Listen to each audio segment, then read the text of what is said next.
ഇന്ന് രാത്രി ദുബായിൽ ട്രാം ഓടിത്തുടങ്ങുമ്പോൾ 11 എന്ന നമ്പറിന് സവിശേഷതയേറും. ഉദ്ഘാടന ദിവസം എന്നെന്നും ഓർമ്മയിൽ നിൽക്കാൻ തെരഞ്ഞെടുത്തത് 11-ാം മാസത്തിലെ 11-ാം ദിവസത്തെ 11 മണി. തീർന്നില്ല. 11 ട്രാമുകൾക്ക് 11 കിലോമീറ്ററിൽ 11 സ്റ്റേഷനുകളാണ് ഒരുക്കിയത്. ദുബായ് മറീനയിൽ നിന്നാരംഭിച്ച് അൽസുഫുഹ് റോഡിന് സമാന്തരമായി ദുബായ് പോലീസ് അക്കാദമി വരെ 14.5 കിലോമീറ്റർ ദൂരത്തിലാണ് ട്രാം ലൈൻ സ്ഥാപിച്ചത്. അത്യാധുനിക സൗകര്യങ്ങളോടെ നിർമ്മിച്ച ദുബായ് ട്രാമിന് ലോക നിലവാരത്തിലുള്ള സുരക്ഷ, പൂർണ്ണമായും ശീതീകരിച്ച വണ്ടിയും സ്റ്റേഷനുകളും, പ്ലാറ്റ്ഫോമിൽ നിന്ന് ട്രാമിലേക്ക് പ്രത്യേക വാതിലുകൾ, പാളത്തിന് മധ്യത്തിലൂടെ വൈദ്യുതി കേബിളുകൾ തുടങ്ങി സവിശേഷതകൾ ഏറെയാണ്.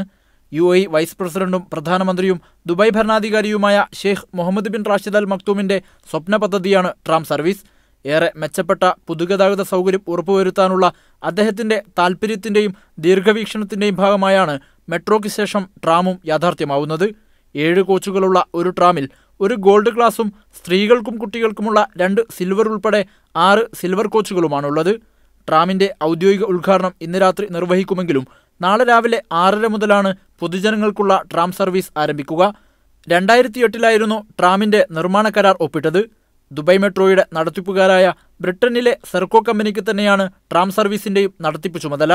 അനുദിനം വളർന്നുകൊണ്ടിരിക്കുന്ന ദുബായിയുടെ വികസന നേട്ടത്തിൽ മറ്റൊരു തിലകക്കുറിയാവുകയാണ് ദുബായ് ട്രാമും. Media 1 Dubai.